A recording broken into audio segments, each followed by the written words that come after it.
스가랴, 선지자 스가랴의 예언을 기록한 책. 기록자, 스가랴라는 이름은 여호와께서 기억하신다는 뜻이다. 포로 후기 선지자인 그는 학개와 동시대 선지자이다. 스가랴는 학개와 함께 포로 생활에서 돌아온 유대인들이 성전 재건을 완성하도록 각성시키는 부름을 받았다. 이또의 손자이자 베레기야의 아들인 스가랴는 제사장 족속인 레위 부족의 후손이다. 스가랴는 구약시대의 선지자 중 가장 메시아적인 선지자로서 장차 오실 메시아를 뚜렷하고 분명하게 증거한다. 연대와 배경. 스가랴의 사역은 BC 520년부터 시작된다. 그때는 학개가 예언의 말씀을 전했던 해이다. 앞부분에서 본 환상은 스가랴가 청년에 경험한 것으로 보인다. 7장과 8장은 그로부터 2년 후인 BC 518년의 일이다. 9장 13절에서 헬라를 언급한 것으로 보아 9장에서 14장에서는 헬라 제국이 바사를 대신하여 세계 패권을 장악한 BC 480년 이후에 쓰인 것으로 추정된다. 스가랴서를 구성하고 있는 예언의 말씀들은 BC 520년과 BC 475년 사이에 쓰인 것이다. 신바벨론 통치 시기에 메소보다미아에 억류되어 있던 국외 추방자 집단이 BC 538년 고레스 칙령으로 인하여 그들의 조상이 살던 곳으로 돌아가 이전의 생활을 영위할 수 있도록 허용되자 바벨론에 남아있던 충성된 유대인들의 마음속에는 희망이 치솟았을 것이다. 선지자 에스겔의 예언과 개인적 모본의 영향을 받아 고국에서 하나님과의 계약 갱신을 통하여 회복된 공동체의 미래를 약속하는 데는 어려움이 없는 듯했다. 그러나 그들이 바벨론 포로 생활 동안 정작 생각지 못한 것은 예루살렘이 황폐화되었다는 것이다. 쓸모 있는 것은 거의 남아있지 않고 성벽은 무너져서 근처에 살고 있는 사마리아인 에돔 족속, 애굽 족속이 마음대로 성내를 왕래하였다. 팔레스타인 귀환령이 내렸을 때 부유한 유대인들은 대부분 바벨론에 그냥 남아있기로 결정했음을 보면 유대로 돌아온 사람들은 부유하지는 않은 것 같다. 귀한 자들은 경작할 자원이 거의 없었기 때문에 근근히 생계를 유지하는 정도였고 황폐하고 황량한 토지에서 나오는 보잘것없는 소산으로 불안한 생활을 사는 데다 적들은 항상 약탈을 자행하였다. 그들의 첫 번째 관심은 가족의 은신처를 마련하는 일이었고 황폐된 터 위에 집을 짓기에 급급했기에 야심에 찬 새 성전 건축 계획이나 예루살렘 성 주위에 방어벽을 쌓는 계획은 사라져버렸다. 무엇보다 시급한 문제는 영감 있는 지도력의 부재였다.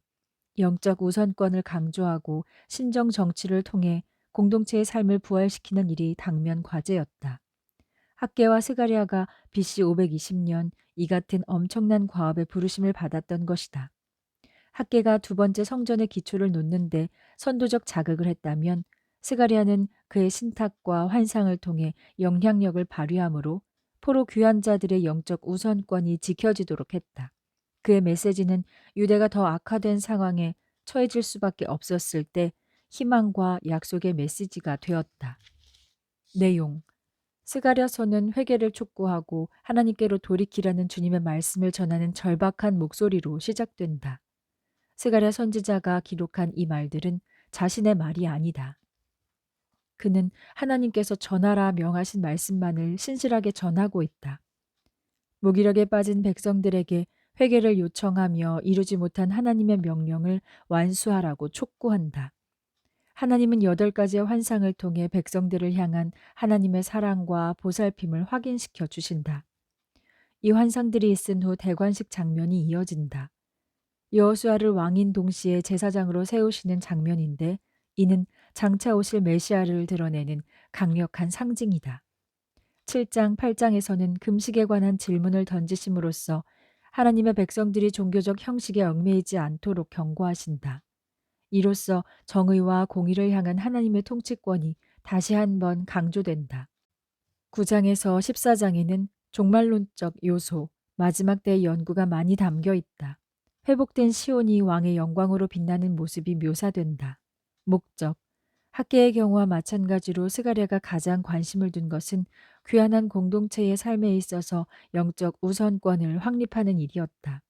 제사장들은 그들의 의무를 행하는데 해이한 태도로 임했고 평신도들은 그들의 삶에 대한 계약 관계에 무관심할 뿐 아니라 모세율법의 도덕적 윤례를 철저히 저버렸다. 스가랴는 신정 정치가 번영하려면 개약 백성과 그들의 하나님과 사이에 올바른 관계가 회복되어야 함을 알았다.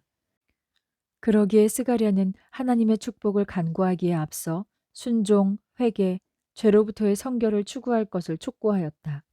그리고 그것이 종교적, 세속적 측면에서 함께 추구되어야 한다는 것이 스가랴의 공공연한 바람이었다. 신정 정치를 향한 보다 광범한 목적 성취가 가능했을 것이다. 개인적인 적용. 스가랴가 당시 이스라엘 백성들과 오늘날의 우리에게 주는 도전은 하나님께서 우리에게 명하신 일을 완수하라는 것이다. 여기에는 회개가 수반되는데 이는 하나님의 전을 세우는 일을 게을리한 것에 대한 회개이다.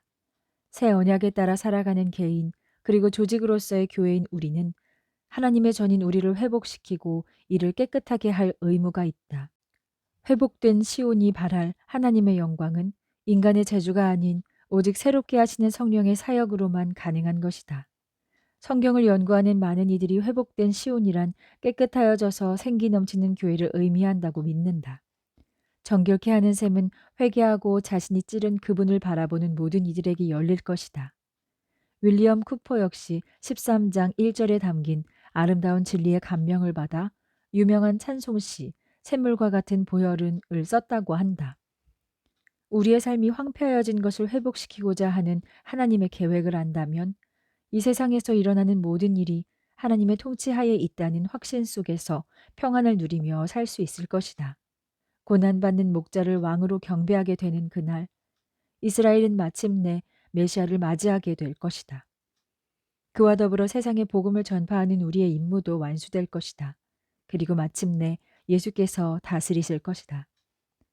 계시된 그리스도. 스가랴서는 구약의 모든 책 중에서 가장 메시아적이라는 평가를 받는다. 9장에서 14장의 말씀은 복음서의 순환설화에서 선지서를 언급할 때 가장 많이 등장하는 부분이다. 요한계시록에서 에스겔 다음으로 가장 많이 언급되는 선지자도 스가랴이다.